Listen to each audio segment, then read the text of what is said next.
iPromise. We're talking about promises, not just the kind of promise you make to clean up your room and then go right back to playing Angry Birds on the iPad and forget what you just said. This is the kind of promise that God makes at His word. And throughout the Bible, there are a great many promises that God has made. Things that you need to know about to live the life that God has planned for you. People sometimes break their promises because we're not perfect. But God, He is perfect. And when He makes a promise, He means it. And He will never break it. I grew up in Tasmania, in a little town called Danville. You see, I was the mayor who lived in a huge castle on the outskirts of town. I had a limo, a personal chef, and a private tutor who would teach me how to do math. Okay, 9 times 5. Cupcakes! I paid more attention to the personal chef. Did you really have a personal chef? Yes. It was my mum. Okay, maybe I didn't have a chef or a limo or a castle, and maybe I wasn't the mayor, but I did grow up in Tasmania. But not the town of Dansville. No, not the town of Dansville. It wasn't a particularly exciting life I led. I didn't live in a particularly exciting town. I was just trying to impress you, Dave. Well, Dan, I just so happen to be particularly impressed by you, and I bet you don't even know why or how. But I'm gonna tell you, and you'll be amazed and incredified by your own life. Shall I get some popcorn?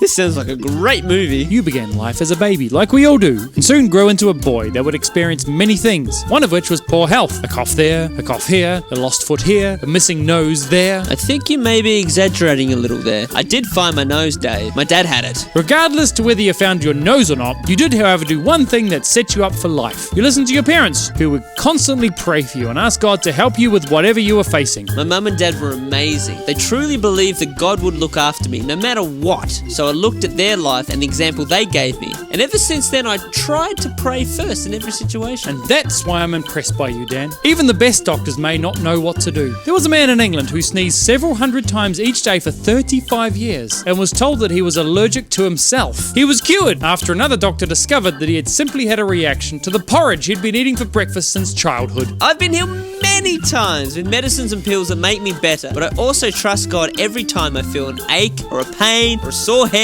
or a missing toe or an injured spleen or a The Bible explains in James 5:13, is any one of you in trouble? He should pray. Well, there it is in black and white. We should pray. Even if you feel bad, even if you don't think anything will happen, you have nothing to lose and everything to gain. You just might receive a miracle. And have a story to tell of the faithfulness of God for the rest of your life. You could tell your children and their children and your children's children's children and your mother and your mother's mother and your mother's mother's mother and your brother's sister's cousin who's also... Okay, I think everybody gets it, Dan. We could tell a lot of people. From the very beginning of the Bible to now, God is the same and He wants us to trust Him no matter what. We are healed in the name of Jesus. Healed and whole. We are healed in the name of Jesus. God promises us healing. Jesus died on the cross, taking the punishment for our sin.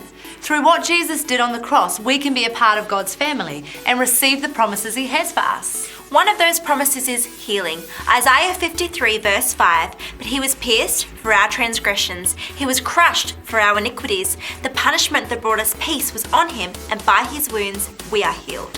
When Jesus was on earth, we know that He healed people from sickness. He helped blind people see, deaf people to hear, and people that couldn't walk, He healed them so they could walk again. God has the power to do anything. His name is greater than the name of sickness or disease.